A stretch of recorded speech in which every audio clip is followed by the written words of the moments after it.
U Centru za kulturu Sveti Stefan Despot Srpski u Despotovcu održana je svečanost povodom potpisivanja ugovora o realizaciji projekta Despart, kupovina i ugradnja digitalnog sistema za bioskopske projekcije u sali Kulturnog centra u Despotovcu. Ugovor su potpisali državni sekretar u Ministarstvu kulture Republike Srbije Miroslav Đorđević i predsednik opštine Despotovac dr. Zlatko Marjanović, čime će u Despotovačkom centru za kulturu dodatno biti unapređeni uslovi za održavanje filmskih projekcija i drugih kulturnih događaja.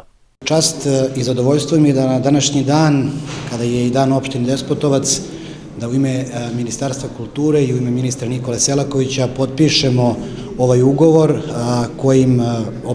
koji smo još jednom opredelili sredstva za rekonstrukciju i unapređenje ovog kulturnog centra. Sredstva ove godine opredeljena iz konkursa Gradovi u fokusu Ministarstva kulture su u vrednosti od 10 miliona dinara, gde će opština Despotovac i kulturni centar moći da nabave savremeni projektor, tako da će moći da imaju bioskopske projekcije svakodnevno na radost i dece i starijih.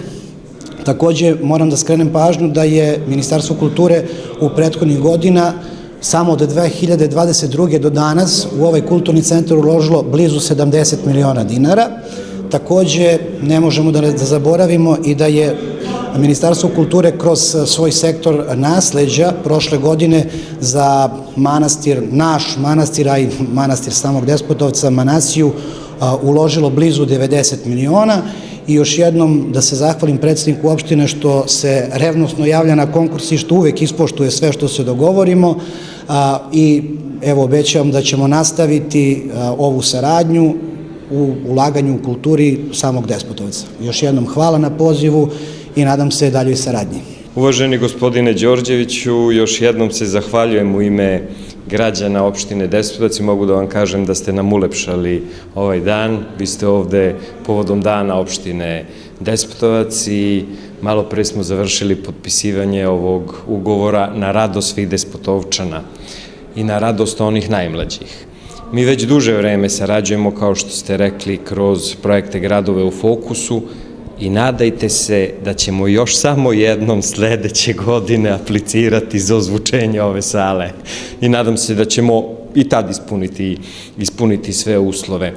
Veliku zahvalnost dugujemo ministru Nikoli Selakoviću, koga smo već ovde proglasili prijateljem Despotovca. U narednom periodu možemo da razmišljamo i o nečemu drugom. On je prepoznao da je Despotovac grad kulture i još jednom mu se javno zahvaljujem na nesebičnoj pomoći svake godine da se ulažu u Despotovac, u kulture. Despotovac, sem što je grad dobrih ljudi, Despotovac je grad kulture. Hvala još jednom i idemo da čekamo goste.